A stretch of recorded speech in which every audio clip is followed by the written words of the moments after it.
দেখলেন ধান শুকাচ্ছি, ধান শুকানোর ভিডিও আপনাদের মাঝে নিয়ে আসলাম। ধান কীভাবে লাড়া দিতে হয় তাও দেখাইলাম। আমার বাড়িতে আজকে দোকানে যাই নাই, দোকান খুলি নাই। নিজের কাজ নিজে করে খাইতে হয় তো ভাই, তা তো বোঝেনি যে কি করতে হয়। মা বৃদ্ধ মানুষ, অসুস্থ, মা তো আর সব পারে না।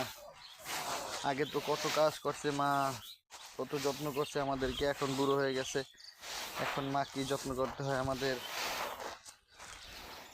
যাদের যাদের মা আছেন তাদের তো অনেকে বোঝেন, অনেকে বোঝেন না, অনেকে ইয়ে করেন, মায়ের যত্ন নেন না, অনেকে নেন। যাদের মা নাই তারা বোঝে যে মা জিনিসটা কি। আমরা এখনো মা আছে বলে এখনো বুঝতেছি না, যেদিন মা থাকবে না সেদিন বুঝতে পারবো মা কাহাকে বলে, কত প্রকার ও কি কি। এভাবে জীবন চলে ভাই আমাদের।